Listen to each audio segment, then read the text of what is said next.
dia a todos. É uma satisfação muito grande, né, ver a sala repleta. Eu sei que vocês estão sedentos, né, da palavra, do conhecimento, de crescer, de aprender. E eu louvo a Deus pela vida do pastor Wagner, que se propôs a estar aqui nesta manhã para nos ajudar, trazendo essa aula tão importante de hermenêutica, que fala de princípios de interpretação da Bíblia, que é o que a gente tem estudado aqui. E hoje, além dos alunos, né, do Instituto, nós temos aqui ex-alunos, nós temos aqui a classe dos homens também, a classe das mulheres. Então a sala está repleta e nós vamos orar nesse momento, que a Deus possa dar a direção, possa conduzir toda essa aula. Temos aqui também o seminarista Charles, né, o nosso irmão Fabiano, líder do Ministério do Louvor, da Adoração. Então tenho certeza de que vai ser uma aula proveitosa. E no final a gente vai fazer alguns sorteios, tá? Para os alunos do Instituto, a gente vai sortear um livro que tem como título Entende o que Lê. Está aqui, pastor, deixa eu mostrar para eles. Esse é da capa antiga ainda. É um livro muito bom, inclusive o pastor Wagner vai estar trazendo algumas coisas do livro para passar nessas aulas aqui. E no domingo que vem a gente vai entregar esse livro aqui para um aluno do Instituto desse ano. No decorrer da semana esse livro vai estar chegando e aí eu passo para vocês semana que vem. Mas vocês que estão vindo hoje aí, né, estão pensando, poxa, a gente não vai ganhar nada, né? Nos esforçamos, poxa, deixamos de fazer escola dominical para estar aqui. Vocês também, nós vamos sortear 5 livros desses aqui, que é um livro de autoria do pastor Wagner, e um conteúdo fantástico também, para o aprendizado de vocês. Então 5, né, vão sair daqui hoje com esse livro, mas nada impede de aqueles que não forem sorteados comprarem também. O pastor Wagner trouxe 40 livros, né? E um valor muito acessível, R$10. Então vocês podem depois estar comprando se vocês desejarem, tá bom? Oi? Sorteio? Eu vou dar ainda. Estou esperando o pessoal chegar para a gente responder. Opa aí, tá o irmão Zeca com muleta, subiu a escada para tirar aula do pastor Wagner.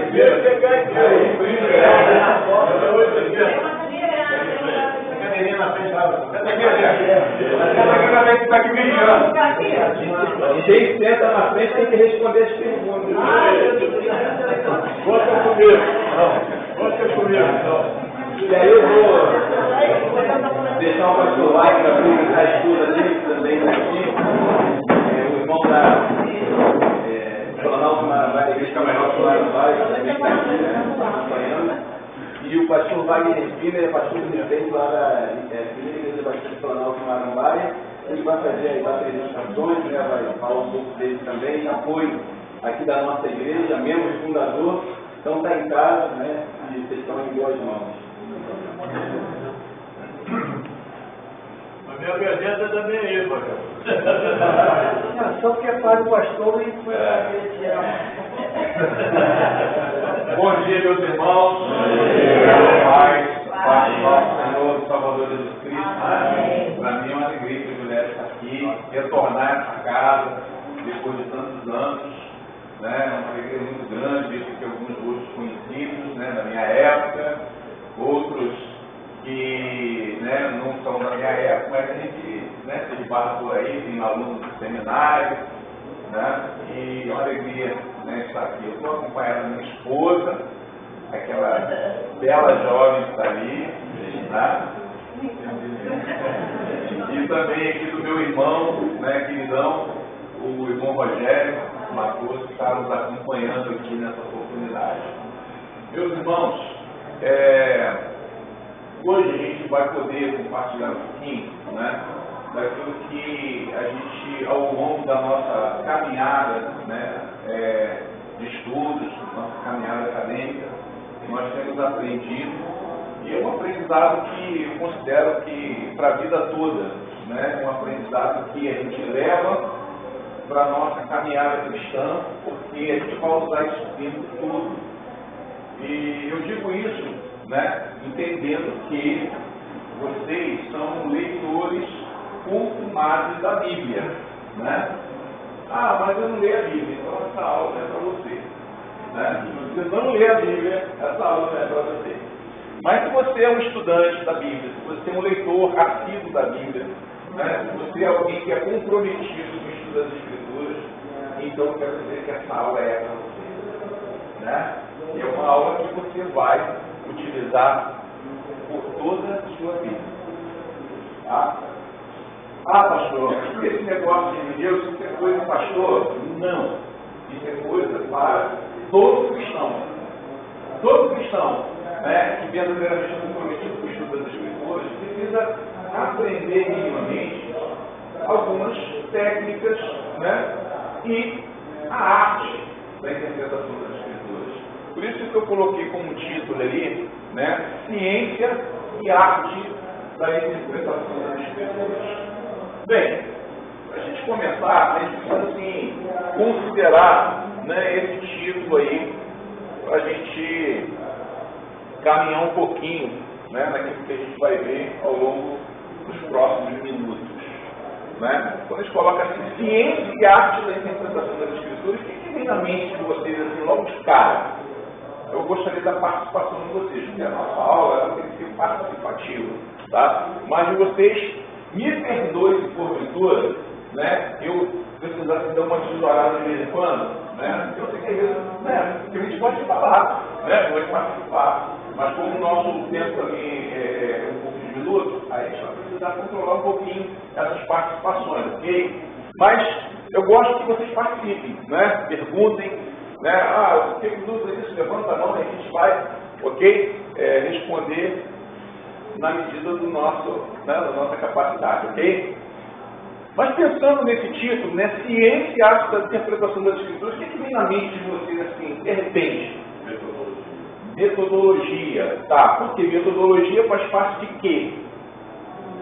Hã? Metodologia faz parte de quê? Hã? Método. Sim, mas o método de quê? Quando eu falo assim, ciência e arte, a metodologia faz parte de quê? Da ciência. A ciência, ela utiliza um método de investigação, né, um método de interpretação, um método em que você vai ceder naquilo que é o objeto do seu conhecimento. E no caso aqui, o objeto do nosso conhecimento é o quê? A palavra de Deus. Toda ciência, ela tem um objeto de estudo. Da hermenêutica é a Bíblia, é as Sagradas Escrituras. Então, bem disse o irmão, né? O método. Ok. Então, sim.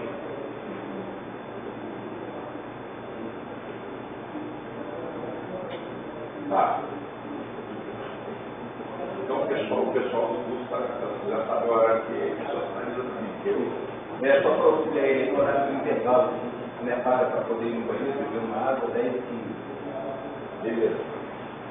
Então, voltando aqui, né? Quando a gente fala de metodologia, a gente está falando de ciência. Mas, e a arte? O que seria arte? O que seria arte? Arte é você interpretar o que você está falando. Gesticular, interpretar. Sim, mas tem alguma coisa na arte, né? Quando a gente fala assim, ó, fulano é um artista nisso aqui, né?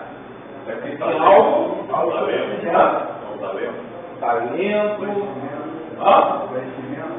conhecimento, sim, mas um conhecimento mais voltado para onde? Da experiência, né? Não é um conhecimento voltado na ciência. Profissional. Sabe o que está fazendo. Faz bem feito. Mas por que ele sabe o que está fazendo? Por que ele faz bem feito? Né? Porque parece que tem algo ali, né? Que é dentro dele. Um dom, né?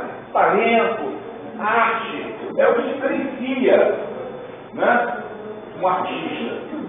A gente pensa assim, por exemplo, nos grandes artistas da história, a gente fala de Michelangelo, né, quando pintou lá a Capela Sistina, lá, fez aquelas gravuras lindíssimas, não sei quem já foi lá, né, no Vaticano, né, eu não fui.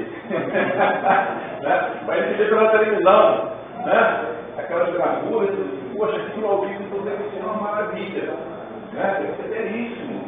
Aquele homem, né, pintou aquilo ali, e você não encontra nenhum tipo de arte assim, igual a dele. Aí então tem uma coisa ali no Michelangelo que diferencia ele. Né? O estudante da arte, quando ele vê uma obra, ele diz assim, olha, isso aqui é Michelangelo, isso aqui, né, é fulano de tal. Por quê? Porque a própria ciência, ela também estuda a arte. Né? Então a gente está vendo aqui que a ciência e a arte, elas podem andar juntas. Né? E quando a gente fala de ciência, arte e interpretação das escrituras, a gente está falando de algo que eu preciso me deter, que é a ciência, que é o método, né? Mas também a arte. O que seria essa arte para mim, que sou esse estudante que vou pegar a Bíblia para ler? Eu estou falando de uma... Sim. O arte chega à perfeição, à perfeição. Não entendi. Próximo à perfeição, perfeito. Perfeição? Se fazer entender, né? Você precisa se fazer entender daquilo que você está falando. Porque, vamos lá, eu voltando aqui ao Michelangelo, né? Quando ele pintou lá com aquela piscina, né? E eu vou usar um exemplo aqui mais brasileiro, né? O Aleijadinho, né? Fez aquelas esculturas lá em Pedra Sabão, naquela região lá de Minas Gerais.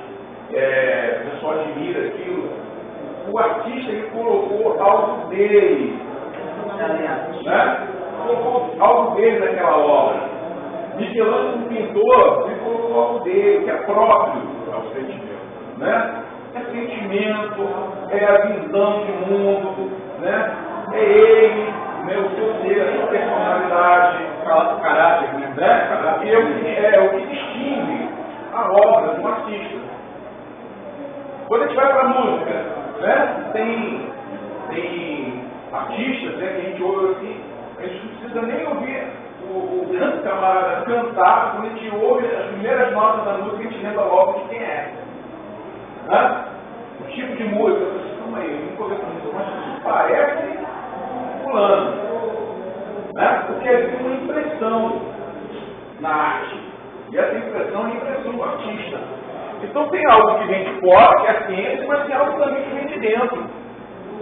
Que nós vamos ver daqui a pouco, né, que nós chamamos de subjetividade, que é algo muito próprio do ser humano. É a sua capacidade de interpretar, é a sua capacidade de ver as coisas, né, com um olhar. O seu olhar, às vezes, é um pouco diferente do meu, mas eles se equivalem, se igualam, porque nós vivemos no mesmo ambiente, na mesma cultura, né? Mas tem algo que nos distingue, tem algo que é muito pessoal, Digital. né? Como a digital, né? Só que isso é na alma do ser humano, tá? Então, quando a gente fala do artista, né, a gente está falando de algo que é da alma, né? É a sua impressão, é a sua visão de mundo. Aí você fala assim, pastor, aí eu estou tendo dificuldade, porque se eu preciso interpretar a Bíblia e aí eu tenho que considerar essa subjetividade, isso aí não é um problema? Sim, é um problemaço. E é por isso que nós precisamos estudar esse negócio aqui. Tá? Vocês vão me entender melhor por que é ciência e arte da interpretação das Escrituras. Vamos lá, vamos passar aqui. Olha só. Porque quando a gente fala, né, da interpretação, a gente precisa entender que tem uma necessidade. Quando eu interpreto o texto das Sagradas Escrituras, eu preciso entender que a Escritura ela tem uma dupla natureza. Ela tem a natureza do leitor, sou eu, e tem a natureza da própria Escritura. Então, olha só. Eu vou pegar aqui o Tablet, tá? Porque no caso a minha Bíblia aqui no momento está aqui no Tablet, certo? Quando eu pego aqui a Escritura aqui e começo a ler, eu tenho que entender que eu não sou um robô. Aqui tem uma pessoa que está vivendo uma circunstância, que está vivendo um momento. Às vezes é um momento bom, às vezes é um momento que não é tão bom. e às vezes é um momento muito ruim, né, que eu estou vivendo. Aí você fala assim, mas isso faz diferença na hora de interpretar? Eu acho que faz. Eu acho que faz. Eu vivo num país, né, num país latino-americano e nunca me engano, né? Dentro dessa música. Eu vou considerar que eu vivo dentro de uma cultura, dentro de uma política, dentro de uma parte da história, e isso eu preciso considerar quando eu leio o texto. Essa é a natureza do leitor. Eu estou lendo o texto e eu faço parte de um contexto. É diferente do americano que está lá em cima, que às vezes o negócio lá é diferente, do europeu, do africano. Está entendendo? Do índio que está lá na selva amazônica. E aí você tem lá a tribo xerente, que a Junta de Missões Nacionais pegou, né, o texto, né, da Sagrada Escritura e traduziu para uma língua que nem existia, que era só falada. Né? Era uma língua que era só falada entre eles. Não existia um alfabeto, não existia uma gramática xerente, e aí eles precisaram desenvolver uma forma de escrita, usando a fonética da comunicação daquela tribo para escrever o Novo Testamento, ou traduzir o Novo Testamento para a língua xerente. Né? E essa língua chegou lá para aqueles índios. E agora eles lá, né, no meio da selva amazônica, tendo aquele contexto, leem a Sagrada Escritura na língua deles, aqui dentro. Mas olha, tem visto a natureza do leitor. A natureza lá dos índios da tribo xerente é diferente minha, né? Daqui de São Gonçalo, desse contexto que eu vivo. Então isso quer dizer que cada um vai interpretar de forma diferente e, se não cuidar, vai interpretar de forma diferente. E é por isso que eu preciso do método. É por isso que eu preciso da ciência. Entenderam? É a ciência que vai me permitir, né, a metodologia da interpretação das Escrituras, vai me permitir considerar essa natureza que é minha, a natureza do leitor. E eu não posso desconsiderar a natureza da própria Escritura, porque ela também tem uma natureza. Né? Então, olha só, quando eu coloco assim, natureza do leitor versus natureza da Escritura, não são coisas que se opõem, mas são problemas que eu preciso entender todas as vezes que eu pego o texto sagrado da Bíblia para ler e interpretar. Olha, esse texto não está diante de um robô, está diante de uma pessoa. Sou eu, que vivo dentro de uma cultura, vivo um momento da minha vida que pode ser um momento bom, pode ser um momento mais ou menos, pode ser um momento ruim. E se é um momento ruim, de repente eu tenho uma tendência a interpretar o texto de uma forma. Por quê? Porque eu quero, de alguma maneira, fazer com que o texto se adapte, se ajuste à minha necessidade. E isso é um problema. Entendeu? Eu estou vivendo um momento muito bom, muito alegre, beleza, maravilha. Aí eu tenho uma tendência a interpretar o texto baseado nesse momento alegre, nesse momento feliz que eu estou vivendo. Entendeu? Isso é um problema. É a personalidade do momento. Sim, isso é um problema. Por quê? Será que quando Paulo, será que quando Moisés, será que quando Davi, será que quando Isaías, será que quando Jeremias, Amós, Malaquias, Mateus, Lucas, Marcos, Pedro, escreveram, né? Texto sagrado, inspirado pelo Espírito Santo. Estava vivendo um momento alegre. Davi fazia isso, né? Entenderam? Eles estavam com uma ideia, que é a sua ideia na cabeça? Não. Talvez não. Muito provavelmente não. E o que eu preciso considerar É essa a natureza da Escritura também, que a gente vai ver aqui que é dupla. É humana e divina ao mesmo tempo. Alguma dúvida até aí? Tranquilo? Então olha só, vamos pensar nessa coisa do leitor como intérprete. Olha só, coloquei assim, ó. Quando lemos, também entendemos. Levamos para o texto a nossa experiência, a nossa cultura e o nosso entendimento prévio de palavras e ideias. Concorda com isso? Quando você lê qualquer texto, você leva para o texto porque é a sua experiência. A sua cultura. A sua cultura é diferente do índio da tribo xerente. Né? Você, quando quer comer, está faltando comida na tua casa, o que você faz? Você pega o carro, ou então você dobra a esquina, vai lá no supermercado, vai na prateleira, na gôndola, compra. O índio não, quando está fazendo comida em casa, ele pega, conta mais 1, 2, 3, sai do mar para cá. Aí você fala assim, mas isso é óbvio. E você acha que isso não faz toda a diferença na compreensão da realidade do mundo? É quando você vai interpretar o texto, justamente da diferença.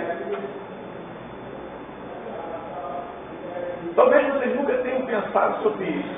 E eu também, quando pela primeira vez tive contato com isso, eu me choquei. Eu falei assim, caramba, isso aqui é um problemaço. Porque se eu vou levar para o texto que eu estou lendo, essa minha experiência, a minha cultura e o entendimento prévio que eu tenho de palavras e ideias, lascou.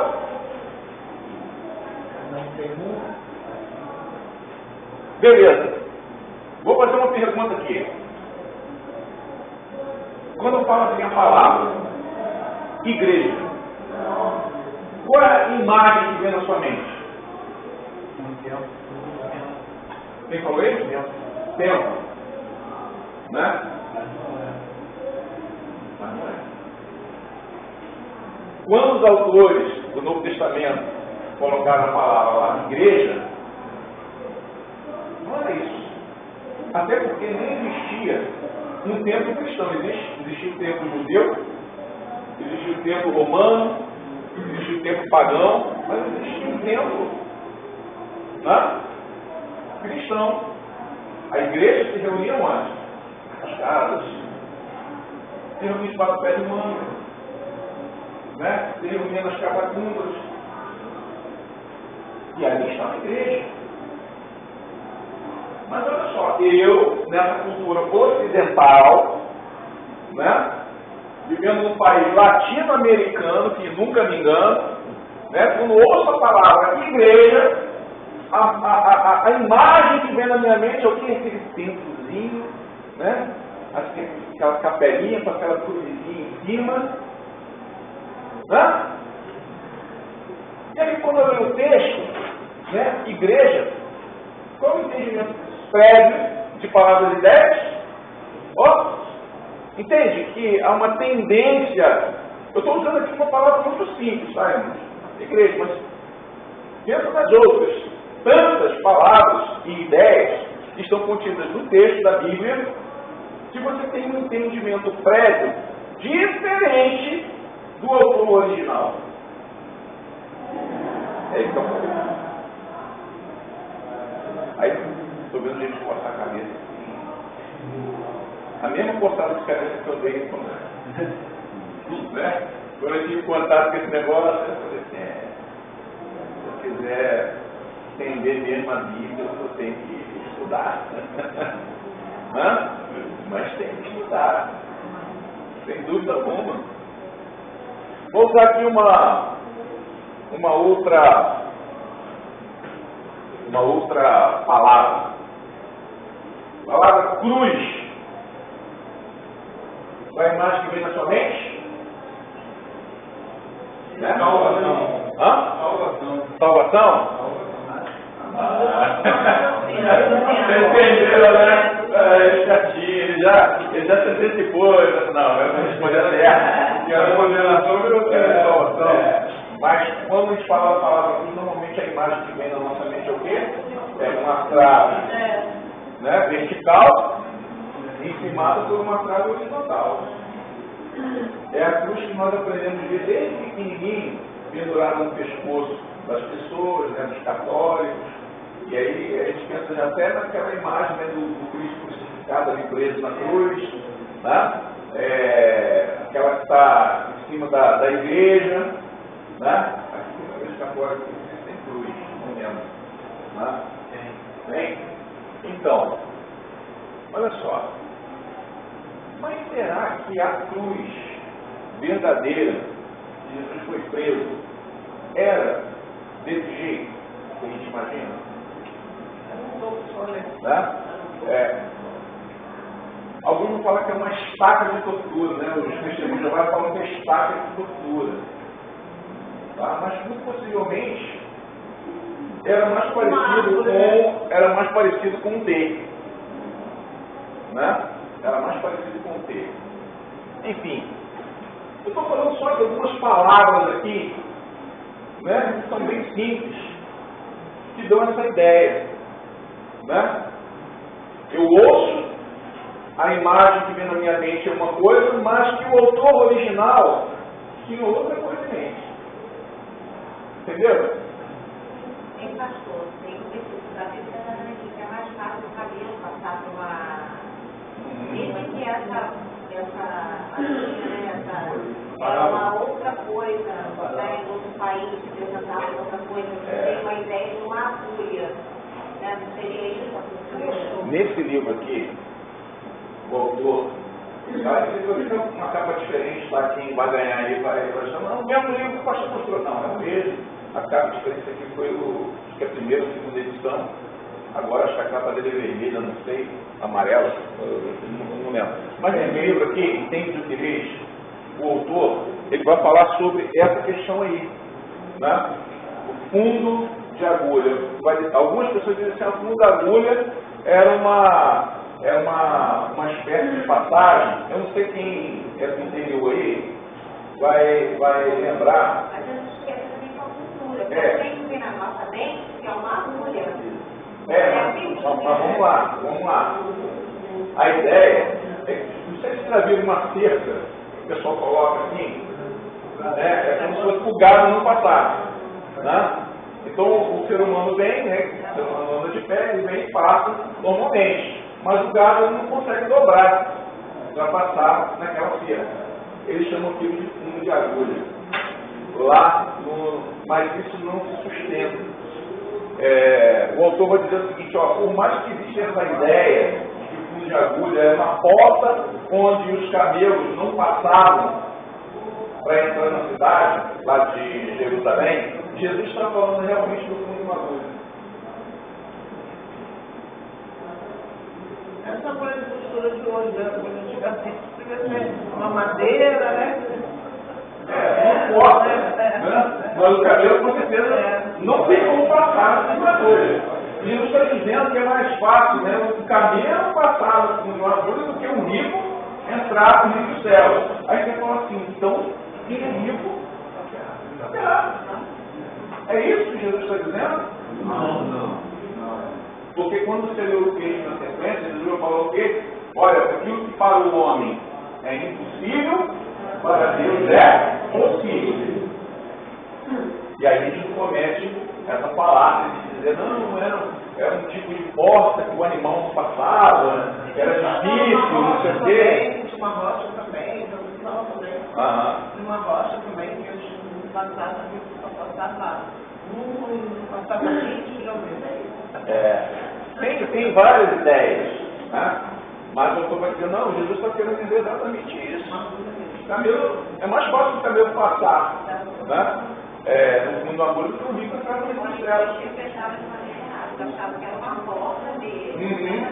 Não, eu também achei isso durante muito tempo, né? Porque é uma coisa que vai sendo falada, que vai fazendo parte da nossa ideia, da nossa cultura, e a gente vai assimilando. Mas quando a gente vai para o texto, né, e examina ele como se deve, a gente vai ver que Jesus, na sequência, falou o quê? Olha, aquilo que para o homem é impossível, para Deus é possível. Porque Deus, quando entra na vida do homem, transforma, não importa se ele é rico, se ele é pobre. Entendeu? Ele vai se desprender das riquezas, né, para poder servir o Senhor. Ok? Então, entendeu essa questão aqui? Eu, como intérprete da Escritura, eu levo para o texto essa minha experiência, esses meus conceitos, essa minha cultura. Eu preciso entender isso. Como eu falei, a imagem da cruz, da igreja, e também a palavra carne, lá em Romanos, capítulo 13, versículo 14. Porque quando nós ouvimos a palavra carne, nós pensamos em quê? Churrasco. Daquele churrasqueiro não, tá? Depois a gente come um churrasquinho lá. Só para cilindro. Aí falar carne, né? Não que é churrasco, né? Aquele picanha, né? Que beleza. Mas vamos lá. Quem está com a Bíblia aí? Romanos 13, 14. Lê pra gente. Mas revestimos do Senhor Jesus Cristo e não tenhais cuidado para a carne em suas concupiscências. Aí a gente vê essa palavra carne aí, o que a gente pensa que Paulo está falando? Está falando de quê? Do nosso corpo. Mas é isso? É isso que Paulo está falando? Nosso corpo.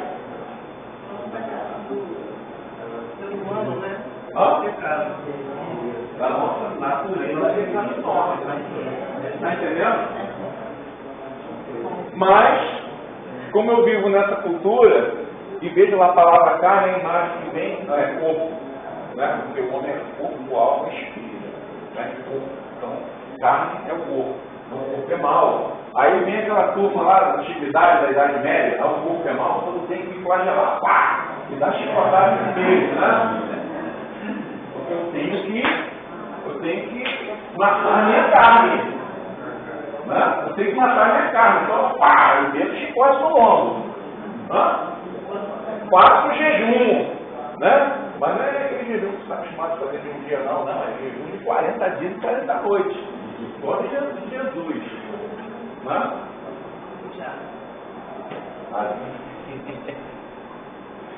Bota isso para cá. todas com armadilha. Entenderam então a questão aqui? Beleza? Pode avançar? Pode. Muito bem.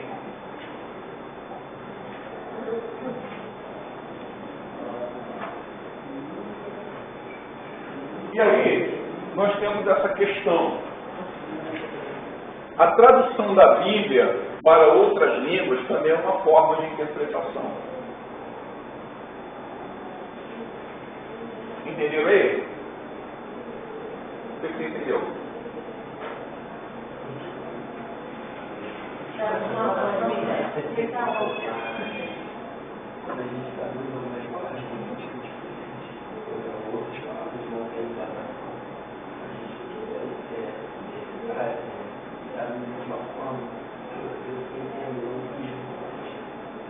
Sim, é isso. Mas olha só, a gente está falando aqui não da interpretação que eu faço, mas da interpretação que alguém já fez no meu lugar.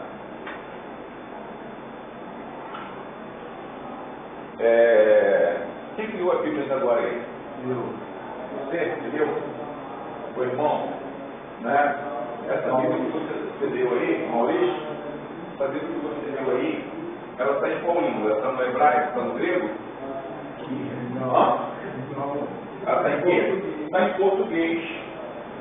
Ué, mas Paulo, ele falava português?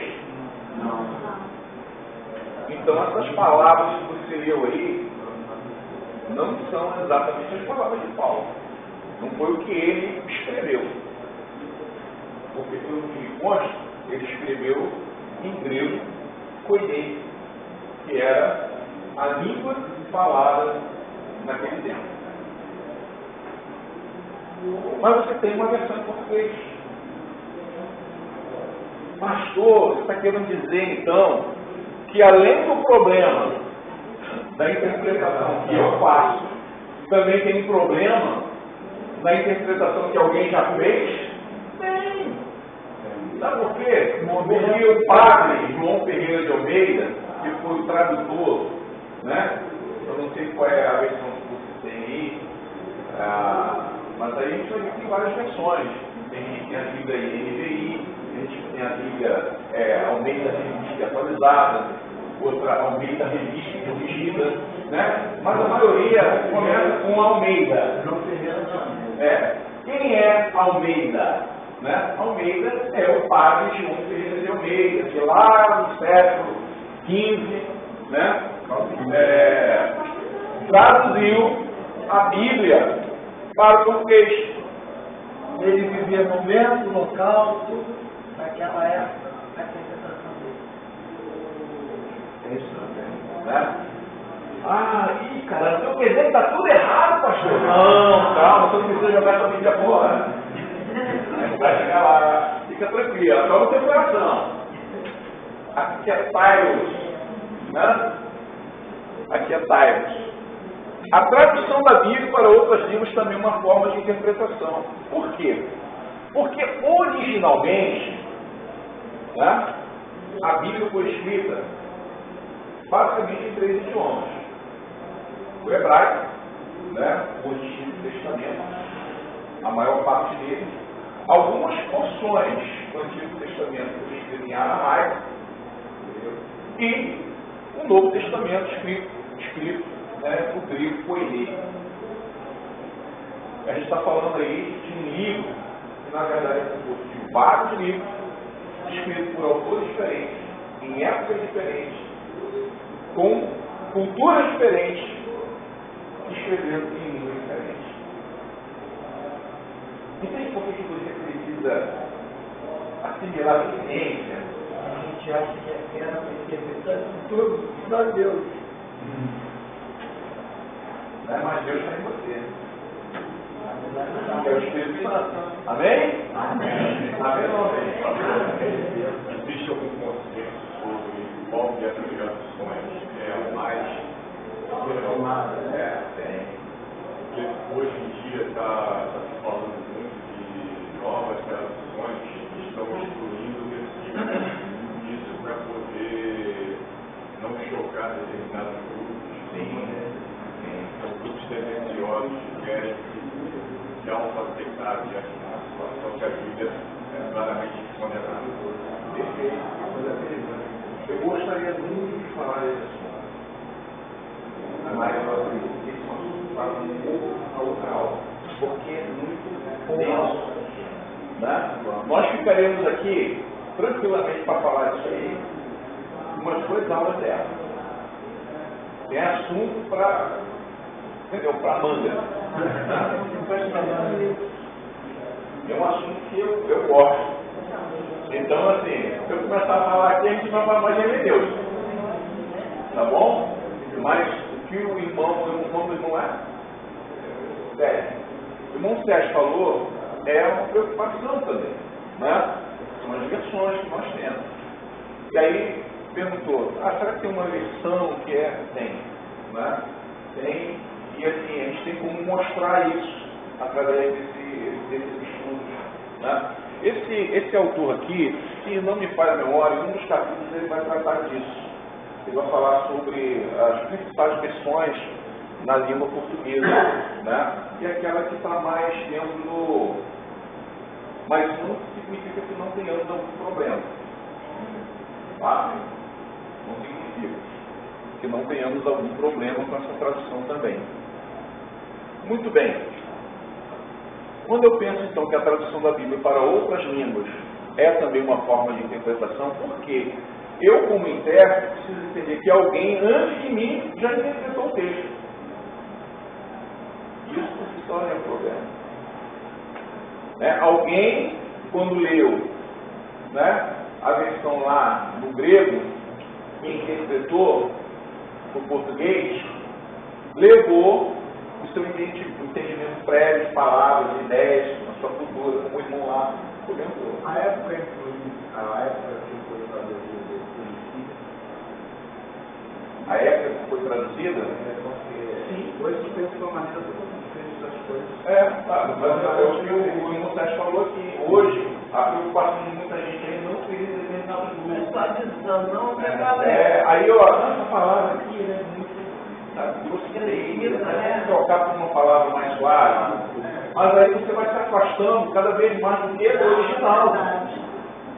Né? E aí dá o problema das versões. Aí o pastor está omitindo a verdade, né? Não necessariamente, porque quando você fala do livro de Hebreus, o livro de Hebreus não deu legalidade a Paulo ter escrito o livro de Hebreus. Como a gente está estudando essa revista aqui, está falando de Hebreus. Então, por isso que eu estou falando aqui. A gente não deu legalidade a Paulo ter escrito a carta dos Hebreus. Mas quem escreveu as cartas dos Hebreus? Quem? Não tem. Não tem um escritor. É por nós temos nem nos mais altos níveis acadêmicos, o pessoal que se debruça sobre esse negócio aí, não tem eu tenho que dizer, é porque não tem as características das outras partes. Mas o mais interessante é que ele entrou no Novo Testamento, né? Mas foi um dos livros mais problemáticos quando fechou o cano do Novo Testamento para ser aceito e admitido, justamente por conta da autoria que era determinada. Porque quando se fechou o cano do Novo Testamento, né, ele discutia exatamente isso. Foi Paulo, foi um dos discípulos dele, Só pelo começo da carta já sabia que não tinha sido ele. Provavelmente, né? Então, olha só, os tradutores, eles fazem escolhas quanto ao significado de algumas palavras. O entendimento final vai ser afetado por isso. Porque tem palavra que não existe na tradução uma palavra correlata. Né? Então, ele tem que escolher uma palavra mais próxima sem perder o sentido. Essa é a grande dificuldade da tradução. Né? As línguas, elas são diferentes, elas têm raízes diferentes, principalmente o hebraico.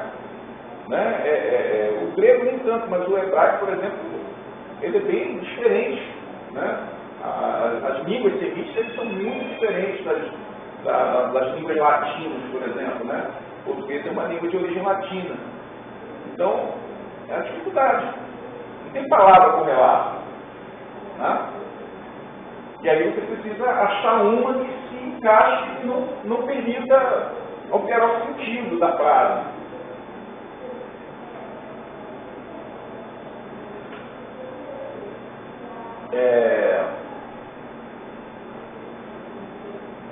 Eu vou usar aqui uma ideia.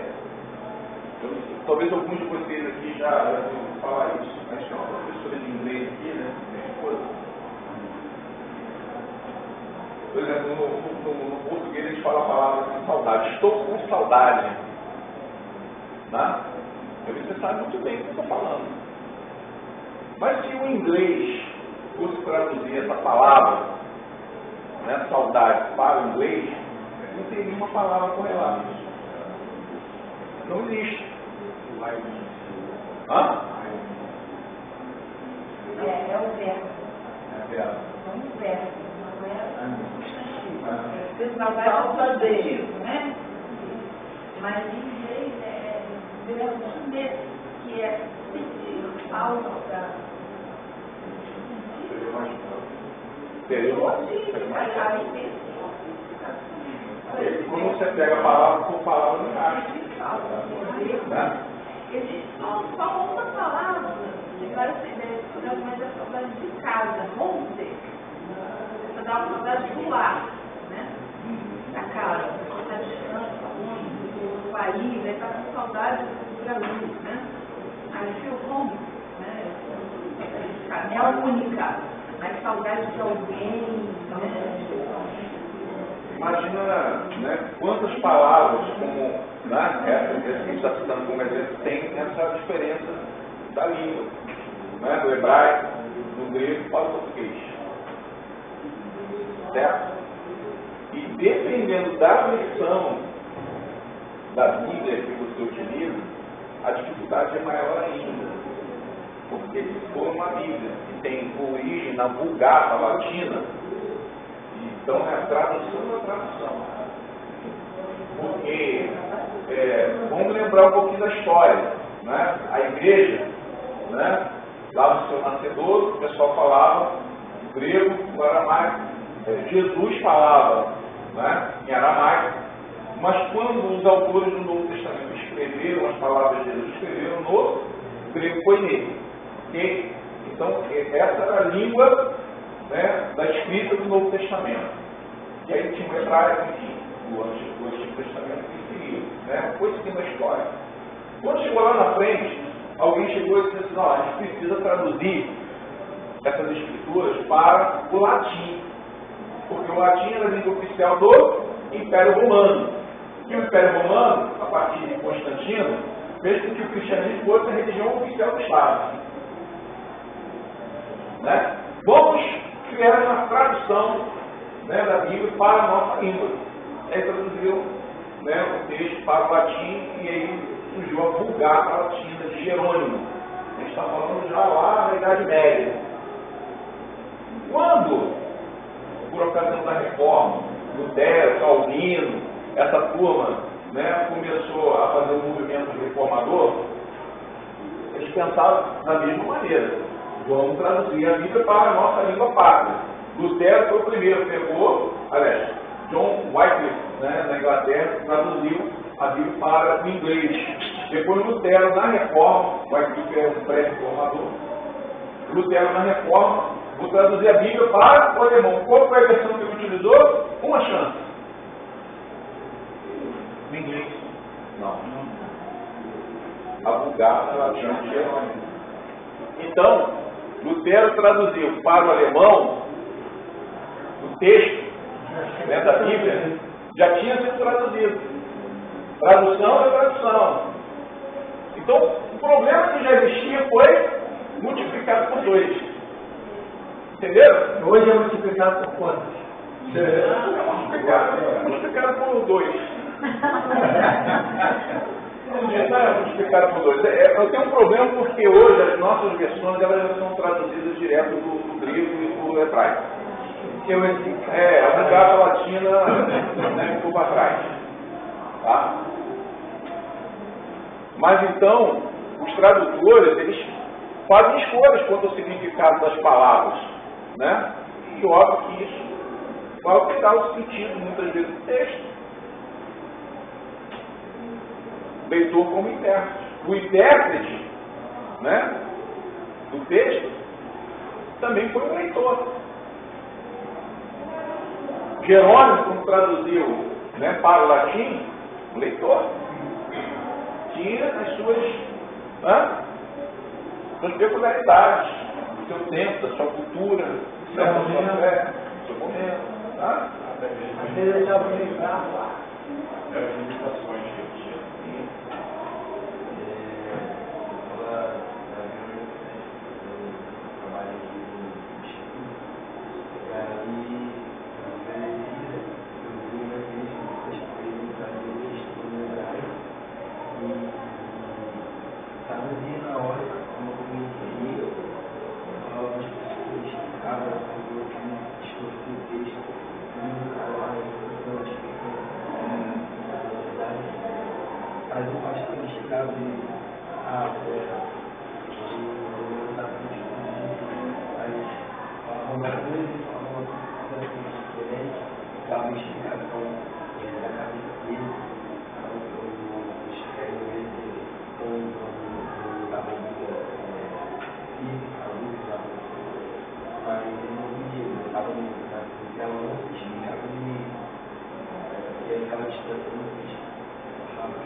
Mas segura essa ideia aí, que é importante, a gente vai falar um pouquinho mais sobre isso aí.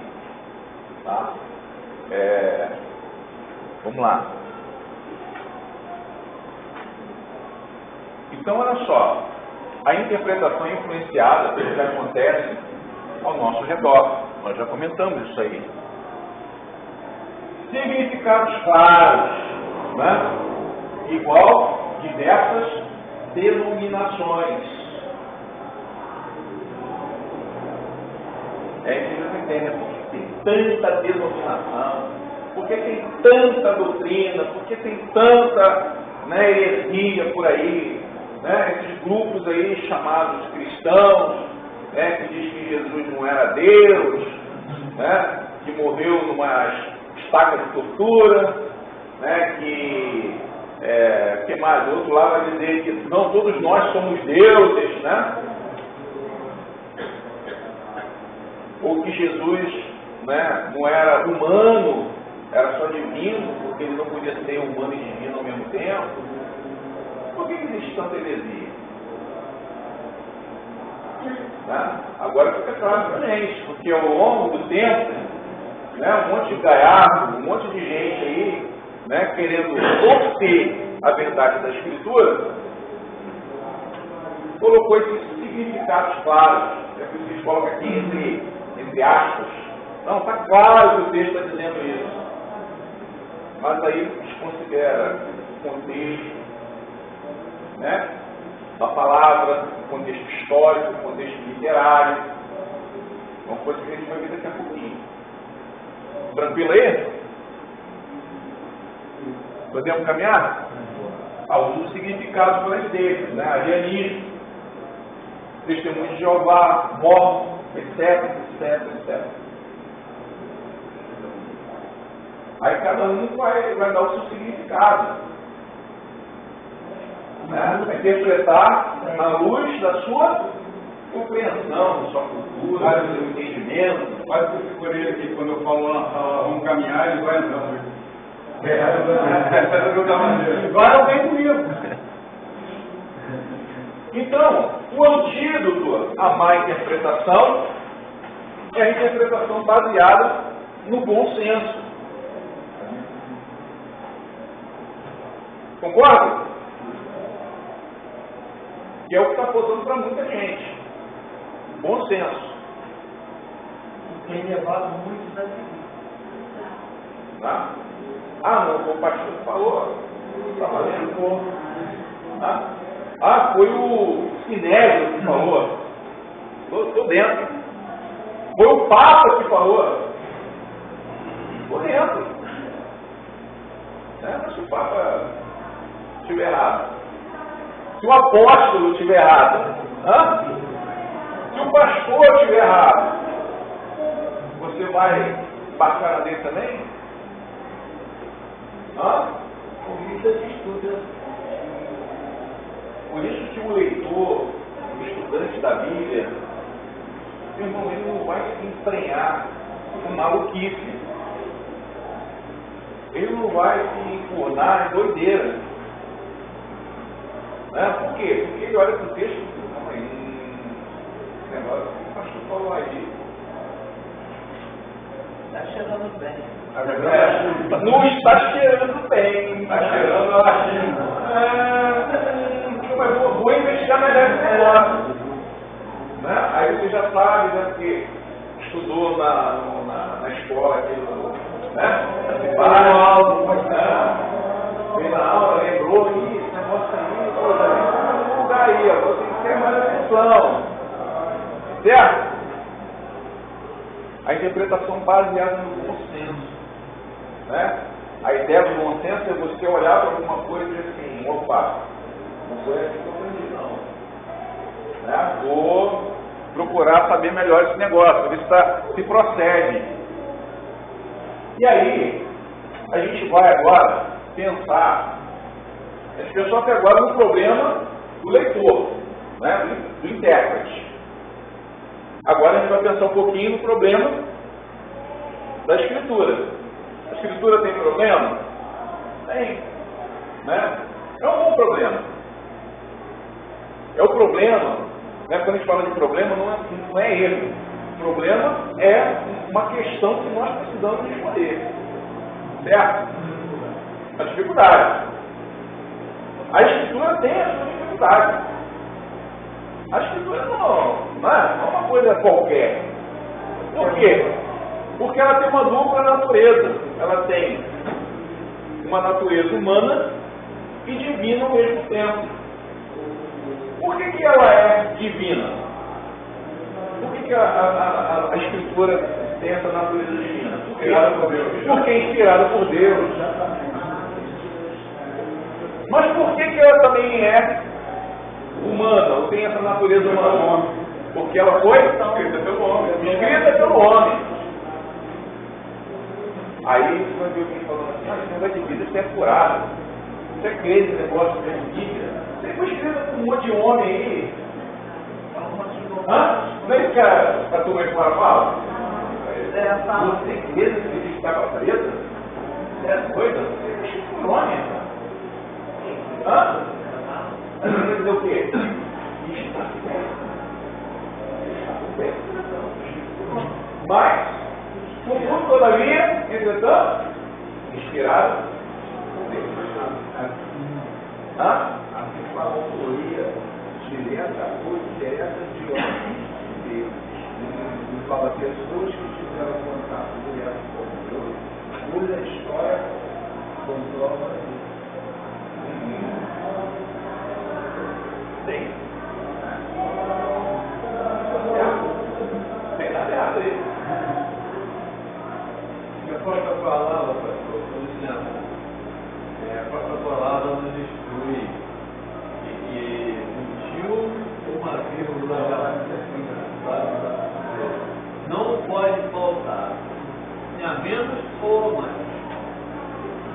Não, se tem que ter a vírgula ou o tio, tem o significado aí do. E aí a gente precisa entender isso que é uma coisa importante, né? E aí vamos voltar um pouquinho que eu assisto. Porque quando o texto sagrado hoje não nos fala sobre esse tio, né, com essa vírgula, está falando o quê? Da língua e depois escrita. Mas a gente precisa traduzir, a gente vai ter que mudar alguma coisa, porque como nós vimos, a estrutura da língua é diferente. E se eu pegar, traduzir palavra por palavra literalmente, tem até uma Bíblia que você acha aí, né? A Bíblia, eu não vou lembrar o nome, mas lá na casa da Bíblia, tem lá no site, você acha essa Bíblia. É uma Bíblia que ela é a tradução literal, palavra por palavra. Você pega, você acha, você entendeu? Porque tem coisas que não faz sentido. As palavras estão fora de ordem, não bagunçadas. Né? Isso é feito de propósito mesmo.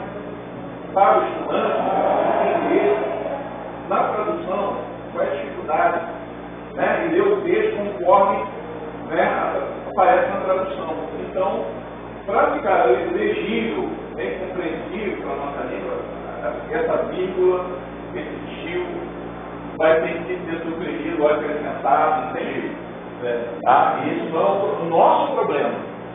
Esse não é o nosso problema. O nosso problema é outro. Ok? Então, olha só.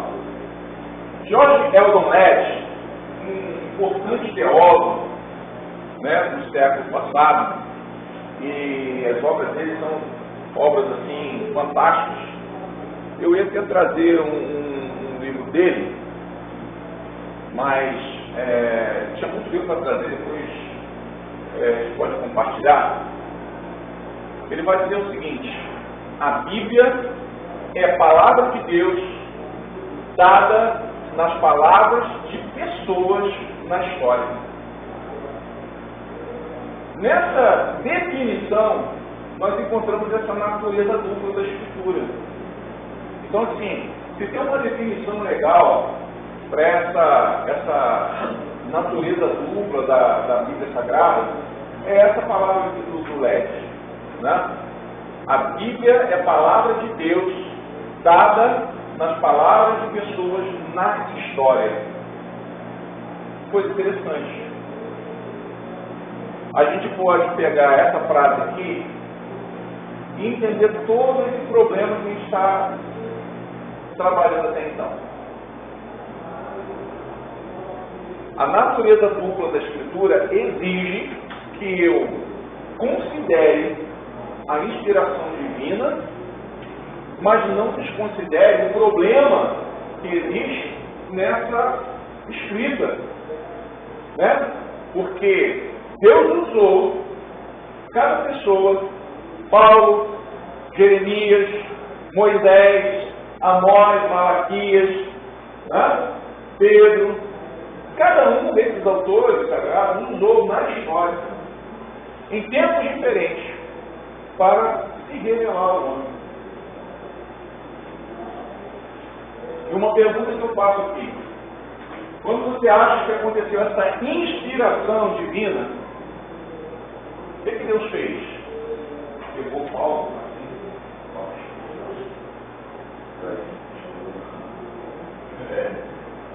vamos falar. Escreve agora aí. Foi assim? Não. Ele inspirou o quê? Ele inspirou ideias. Né? Existem alguns teóricos que acreditam que foi inspiração palavra por palavra. Eu acredito que não. Ele continua fazendo tanta hoje, né? A não ser naqueles textos, né, como por exemplo em Apocalipse, quando, né, o próprio Escritor diz assim, ó, que o anjo disse, escreve essas palavras, aí digita para ele, aí ele vai lá e coloca. Tá? Ou Moisés, quando Deus disse para ele, ou quando o profeta diz assim, diz o Senhor, né? Aí ele que abre, aspa, né, a palavra do Senhor mesmo, direta, palavra por palavra.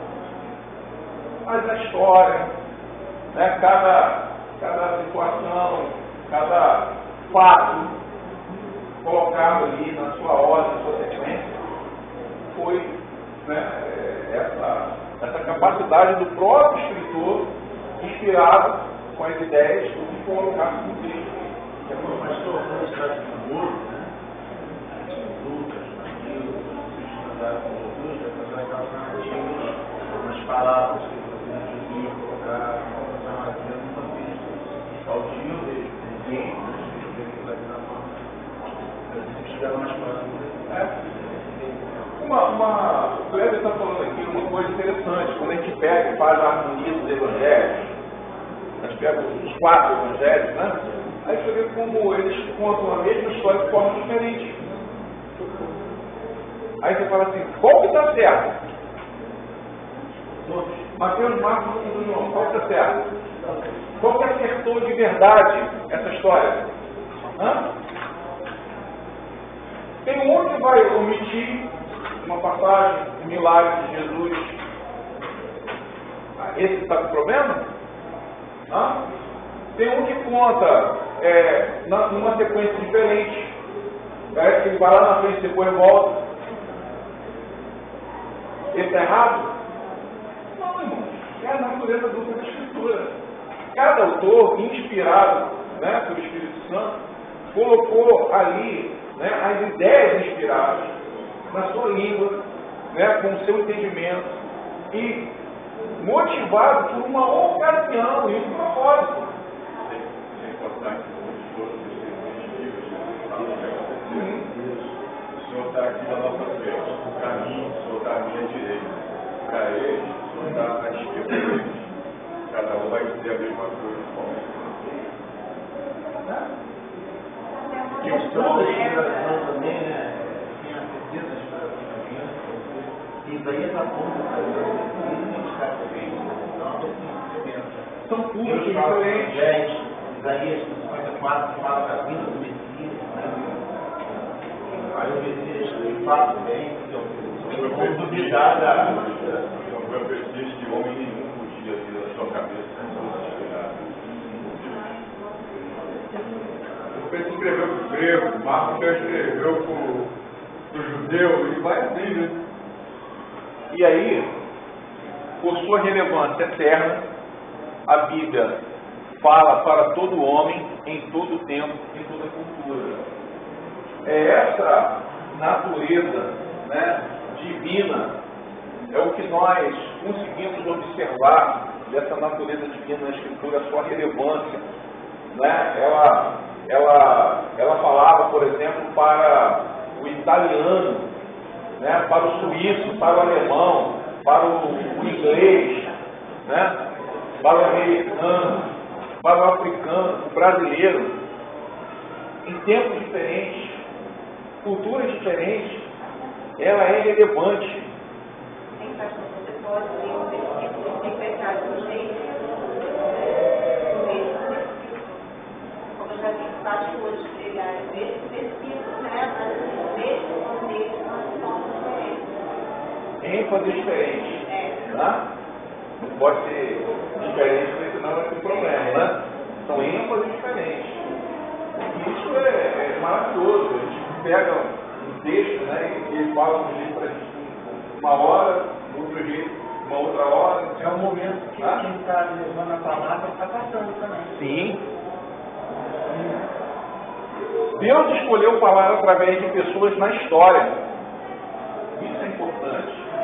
Quando a gente pega a Bíblia toda, né? Do Gênesis ao Apocalipse, a gente vai ver um intervalo, um tempo, né? De milênios, né? Moisés, né? Até o último escritor, a gente vai ver um hiato histórico muito grande. Né? Tempos completamente diferentes, lugares completamente diferentes. É a particularidade histórica, né, de cada igreja. E aí, a gente precisa, entendendo isso, compreender a dimensão desse problema na interpretação da Escritura. Por quê? A palavra de Deus ela foi expressa nos padrões e vocabulários daquelas pessoas e condicionados pela cultura daqueles tempos e circunstâncias. Então, olha só, eu falei aqui, eu como intérprete e leitor da Bíblia, né, sou motivado, sou influenciado pela minha história, pelo meu entendimento prévio, pela minha cultura. E agora, olhando para a Escritura, eu vejo que também o texto tem a sua particularidade histórica. Ou seja, Deus usou cada pessoa na história, em tempos diferentes, com línguas diferentes, em situações e visões de mundo diferentes, para se revelar. Mas, então, em cada cultura, por exemplo, um significado diferente. Aí pode variar o texto. Não, o significado é o mesmo. Significado? É o mesmo. Mas se uma palavra tem vários significados, As palavras pode não ser têm significado mesmo. Não, mas ele está se a palavra o significado pode ser diferente. por causa do significado, Então a interpretação não pode ser diferente. porque tem palavras que têm vários significados. Aí a cultura também modifica. A gente usou aqui a palavra igreja. Né? Para muita gente, igreja é templo. Nós, né? Eu nunca ouvi falar, o pastor falar, olha, igreja não é A templo. igreja está reunida aqui. Igreja é a reunião dos salvos, né? Dos crentes. Tem muita gente que fala que a igreja somos nós. Nós somos igreja, não mesmo. Aí eles falam assim, não, vou à igreja. Mas você não vai. Você vai ao templo. Naquele momento que você vai à igreja, você vai lá para mexer alguma coisa na cantina, ou para consertar uma lâmpada lá que. Não é igreja, lá no templo. Né? Ah, não, mas eu vou ao culto. Lá você pode dizer, eu vou à igreja. Por quê? Porque lá vai estar reunida, né? Então, quando eles estavam reunidos para cultuar, orar, ele pode ser igreja. Então, olha só. Nós estamos no mesmo lugar, não posso dizer, igreja? Não, depende. Né? Vai depender da circunstância. A gente fala, não, uma igreja também não fala. E que pede saber, né, o significado, né, da palavra que está dizendo. É que muda o texto. Tem gente que vai para a igreja e não é igreja. Mas quando eu interpreto o texto, eu não posso cometer esse erro. Tá? Porque um texto não pode significar o que nunca significou. Anote isso aí. Depois eu vou colocar aqui e explicar por quê. Tá? Mas está adiantando que um texto da Bíblia não pode significar o que nunca significou. O que isso quer dizer? Que quando eu leio a Bíblia, quando eu interpreto a Bíblia, eu preciso entender o que Paulo exatamente queria dizer e comunicar para quem ele estava comunicando. Eu não posso entender uma coisa diferente. Não posso. Um texto não pode significar o que nunca significou. Esse é aquele problema do texto sem contexto, né? A pessoa é só uma frase, então é só construção sobre coisa, mas não vê o contexto. Aí a gente vai cair no significado claro lá, da heresia, entendeu? Posso outras coisas aqui que me comprometem. Inclusive pecar, né? Inclusive pecar. Aquilo ali não vê o contexto. Pastor, chegou a Paulo para ele. Chegou? Rapidão. Então vamos fazer uma pausa aí, então? 15 minutinhos. 15 é muito, rapaz. 10 minutinhos. Que terminar. Então, já que eu vou dizer aí. Já que terminar. Nós queremos terminar o vídeo só de ver. Tem que colar e voltar.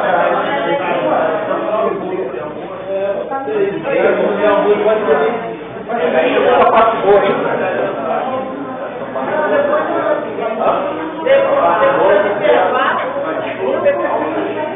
Agora você está na frente,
Então,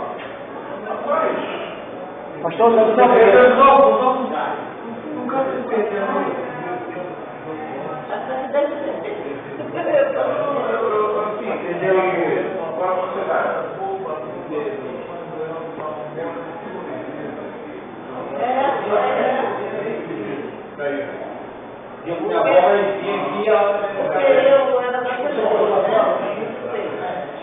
Aí eu comecei na conversação com o pastor Moacir.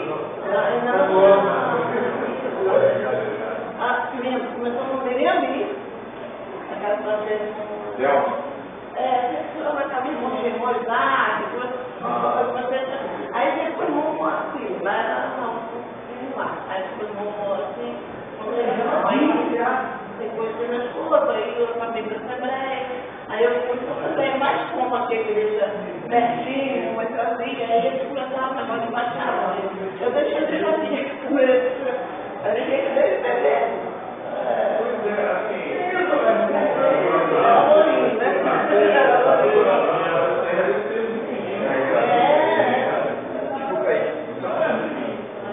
Eu acho que eu não vou baixar. Ele, irmão.